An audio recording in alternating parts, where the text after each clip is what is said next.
Oh my God, what is that? You don't sit your lanky ass down. Yeah. Y'all see how Vietnam did your boy? This isn't the best cut I've gotten in Asia, and it may need a day or two to grow on me, but it won't completely end my dating life. I know how to rock it. I've been told I look better with the low fade, you know? With the little, If you're wondering why I finally decided to ditch the fro hawk looking box fade after a full year of traveling in Southeast Asia, I have a detailed explanation covering this and several PDF files uncovering the truth behind the decision-making process that gives you a tidbit of closure when it comes to this whole ordeal. I'm fucking with you. It was just as hot as the sweat that drops down my... If I'm being real, I should have done this sooner. I feel like a new man. But my chrome dome is not why I gathered you all here today. Hark! For I have news for the council. Revel in the glory of freelanced media. I bring you tales and stories. I've made it back to Thailand. Bro, how many times are you gonna go back to Thailand? This is different because this is my first published video in Thailand. Same, but different. But still same. So Cuddies and Cuddettes, please focus. I gathered you all here today to discuss my experience in Thailand. Since this will be kind of lengthy, I'm going to break it down into two different videos. In this part one video, I'll be primarily covering the first impressions, that's the first month in, the lifestyle, and the nightlife. In part two video, I will conclude on the food and cuisine, dating and relationships, pros and cons and taboos, you know, all that good stuff that I can think of at the moment. It's been a while and a long time coming. So without further ado,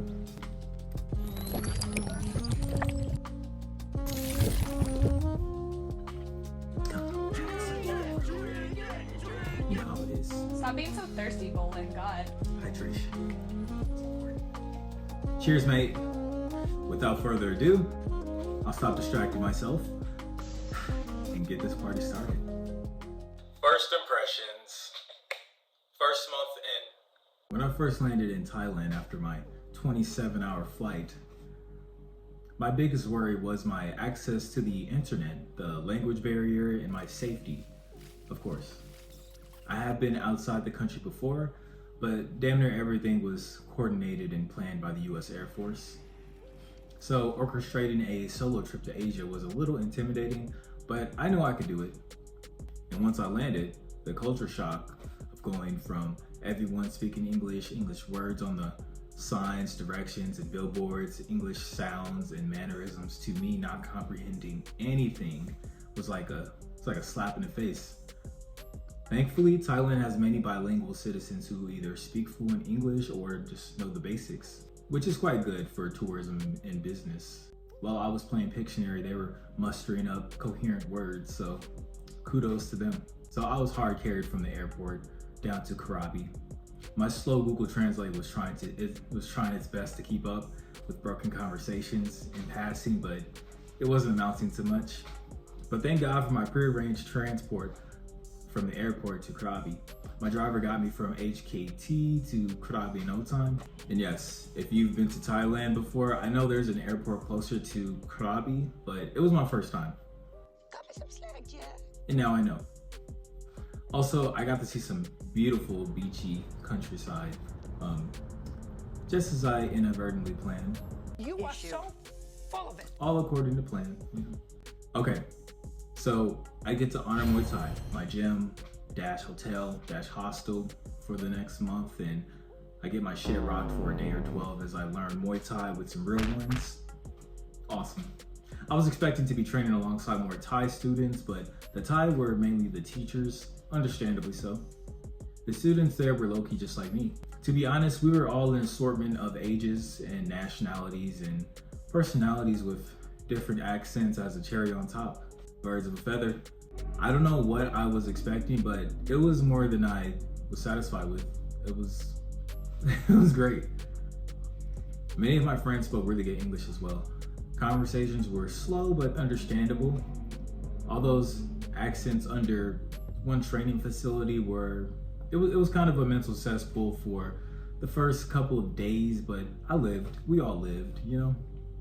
I'm still cool with a bunch of my Honor Muay Thai friends. My best memory with them was ironically not even with Muay Thai. It was before I left Honor Muay Thai, we went to this beach called Ereasy Beach.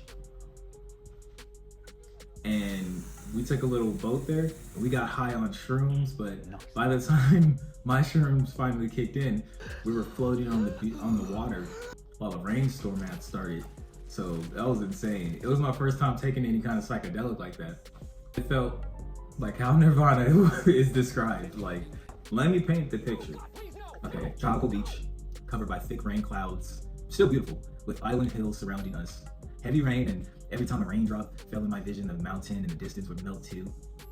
As it dripped away, every time I blinked, it would repeat that same image. It was a trip, it was a trip. And when the rain wasn't covering my vision, the more I saw, it was like, the more I looked at something, the more it exploded into a cloud of colors. It was crazy.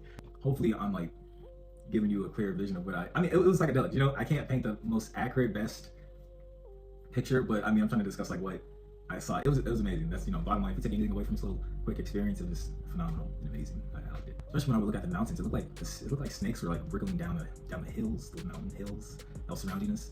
But yeah, so that was cool, you know, just chilling, vibing. All that shit got wet because it was on the beach, just chilling, but we were high. It was fine, man. When else are you gonna go shoot the shit with strangers on the beach after a tough Muay Thai practice from different countries, you know, in Thailand? Like, when else are you gonna do that? You know, our shit's gonna dry later. We're in the moment, and this is us right now. This is us. You know, this is us, man. This is all us, man. Nothing else can cause us to worry, man. But anyway, in between getting my head kicked in at training and sneaking food in the middle of the night, I got to see some real culture in Ao Nang, Krabi. Thailand is beautiful, and the locals are friendly, and the amazing food is worth a visit in and of itself. Admittedly, I'm not a huge fan of Thai food, but to each their own, right? Right? Lifestyle. After my first month in Thailand, I extended for 60 days. I want to say, man, the first time was so nice, I had to do it twice. I know what you're gonna say. Bro, what about your fare? Are you just gonna leave him with a bunch of siblings and a loving family in the mountainside of Colorado? Yes, I'm telling you, Thailand was that amazing. I was on a steady budget. I had some acorns stored up, but I wasn't trying to go crazy out here, you know? I had heard many men before me had gotten lost in that same sauce I was voluntarily immersing myself in. So best believe I was financially prepped. But as far as underestimating the effect Thailand would have on a young, strapped, handsome, articulate brother like me, I promise y'all I was trying to stay focused. My plan was to slowly travel north in Asia from Thailand. And that was supposed to start the 1st of August 2024. When I tell you 2.5 months passed, my ass was still in Phuket, partying, eating, kicking, sparring with other lost souls, experimenting with all sorts of shit. I am not exaggerating. I dead ass took a boat from Krabi to Phuket after my first month, and not only was it late October before I realized, but by the time I looked up, I had gained weight. I was several pounds deep on a constant supply of hallucinogenics. I'm in several situationships, and I don't even like situationships. I think there's I stacked up several Muay Thai camps in a rotation around Phuket, and worst of all, I was damn near 3 months off my course. Not what I expected to happen, but what I'm trying to say is, well, you know that scene from Percy Jackson where they all went to the Lotus Hotel in Vegas and accidentally kept eating those flour cookies that totally weren't edibles, wink, wink. It was like that completely. If anything, encapsulates what I experienced and the time that escaped from me, that whole movie sequence does. Like, funny how that movie came out when I was 12, but it didn't truly resonate until 13 years later. Nightlife. All right, my bread and butter. What are you doing? What are you doing? Nightlife can be an entirely new world here in Thailand. Usually after sundown, I would witness the untamed freedoms and joys of being in Thailand from everyone at every festival, street, bar, club, and beach, you name it. It's always a party at night, and truly a great experience. It was when night fell that I did the bulk of my dating, attending party scenes, and nighttime shenanigans. And when it was over, I'd magically be teleported to my bed. Somehow. After a couple of hours of being exposed to this borderline degeneracy, I finally understood why so many people come to Thailand. I paled in comparison to what most people indulged in during their nighttime shenanigans. I'm like a little newborn. It was an interesting assortment. If you like partying with fun, happy-go-lucky people, there's a place for you. If you like relaxing and observing a local market while live music plays and merchants sell everything around you, there's a place for you. I mean, if you like getting glammed up to take pics and flex on the gram, there's a place for you. If you just want to smoke, do eddies, chill in a weed shop for however long, there's a place for you. You want to look at tigers all day, there's a place for you, elephants and all that jazz. If you want to observe and people watch, you can go to the mall and get an eyeful of everyone. If you like chilling on the beach while fireworks explode and the waves crash against the sand, there's also a place for you. Hell, if you just want to witness two people slugging it out for glory, or just for the hell of it, in an underground fighting ring, there's a place for you. And the kicker is, it's all cheap and affordable. I bet that whatever suits your fancy, they have something for that. Whether I was feeling introverted or extroverted on a particular day, I had no trouble finding many activities that suited my interests, and itched that sweet spot that day. I thought I was a regular party horse until I met the real party horses in Patong. Whew. And if you're a man in Thailand and you like getting excessively groped, walk literally anywhere after sunset. These massage girls, bar girls, restaurant girls, escorts, ladyboys were on my ass like I owed them money. It was flattering for the first couple of weeks, as they whispered sweet lies and honeyed promises in my ear as I waltzed past. But several times, some damn near yanked off my log as I had to fight past them, you know, when they were trying to get my man juices. But I didn't let them. But I didn't give him any, if you know what I mean. There was this one time I was walking alongside this narrow road, and there was a massage place on my right. Me and the massage girls who walked there had already peeped at each other from a couple feet back, and I was already shaking my head like, no, thank you, because I knew how they were gonna be. I was headed somewhere anyway. Man, when I say as I got closer, these girls formed a fucking horizontal line in front of me, locked arms on this already narrow sidewalk, and closed me into their shop like, boy, I almost hollered. These hoes got tactics. I was both appalled and impressed. So I went in and showed them just how impressed I was. You lost your man, 'cause I'll help you. I was trapped on all sides. The fuck else do you expect me to do? Shove past these gorgeous succubuses? Succubuses? You can't judge me because you weren't there helping me out. You saw the choices I made, not the decisions I had. Speaking of decisions, if it lightens my case, there was a couple of times on my first nights where I was offered some coke and decided to decline. Thank you. The vibes were immaculate. The foreigners and locals alike are willing to immerse themselves with you in a cluster of culture, and to top it all off, zero to no drama. I think I only saw one weird dramatic interaction that stuck out to me, which was when I was walking to my hotel room, crossfaded as hell. Y'all listen, when I say I was walking past a familiar street restaurant, I always have to walk by to get to and from my hotel. And this late night, early morning, a visibly well-fed and intoxicated Thai woman was kicking another Thai girl on the ground with as much effort as she could and damn near stomping her. And the Thai staff that was close by them were loosely surrounding the two, looking concerned like they wanted to stop it but not doing anything still. I was appalled. I can empathize. But also, this is the first and craziest physical altercation I've seen in Thailand at this point. I was thinking, is no one gonna do anything about this? They are clearly drunk as hell. Or at least the woman stomping the other girl on the ground was. I shouldn't get involved. It doesn't concern me. I'm a foreigner anyway. So while all these thoughts are racing through my own mind, my own cross-faded mind, mind you, my body is walking towards the restaurant and doing its thing, because that's just how I am, I guess. As I get closer, more of the staff start to notice me, and I gesture to the staff, the girls, and myself with my hands if they need me to intervene, because no English, you know? They kind of start to try and break it up, and by that I mean a small staff member tries to separate the chubby kicker and quickly fails, which was all the answer I needed.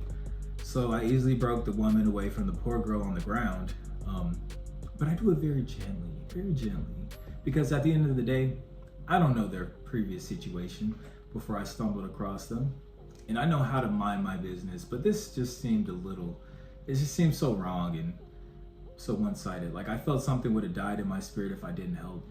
I was mentally fighting whether to ignore it or involve myself, so I can look back on it and say I'm glad I did intervene.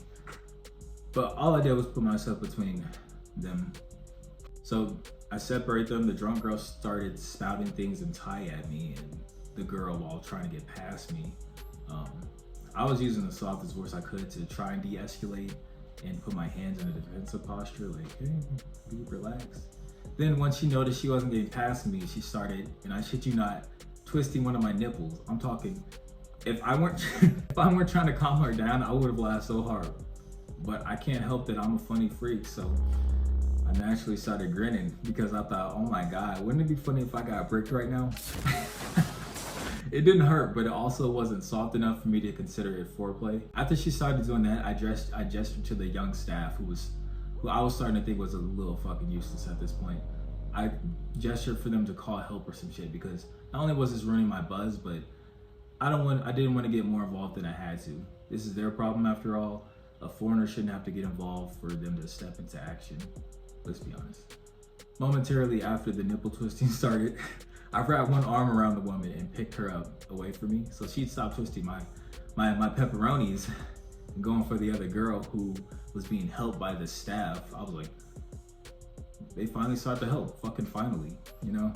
After this hard carry, they finally decided to pitch in, you know? I understand how my teammates feel from the fucking PlayStation now. I understand you guys now. I'm sorry. But yeah, I had the woman picked up.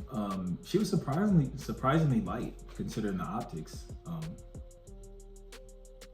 And I honestly thought I'd be there a lot longer than I was, but not even a minute later, a black SUV rolled up and a staff member opened the door for me to drop her in. By then she had calmed down, so she got the lady treatment until I shut the door. As I wished her good night, we locked eyes and I kind of saw some sadness in them that made me feel something. I wish I could talk to her because she was clearly hurt by something emotional. Another second or two, we would have gotten pulled into a soul gaze or some shit. But I was already feeling fatigued from my night and this encounter, so no. I'm just gonna assume she was cheated on some love triangle type shit. Not gonna lie, all things considered, she was kind of attractive, you know, little chubby, cute face. Ugh. Well, I know what you're gonna say, I know. But I guess that says a lot more about me because I like them a little spicy. I'm talking about hot and ready, you know? Anyway, whoever the driver was pulled away as I waved goodbye. So after Future Bay pulled away, I turned to my rank teammates and gave them a complimentary GG. Even though I completely carried, it's fine though. And I continued to my hotel to order Grab and eat like the fat fuck I knew I could be. And thus concluded that entertaining night.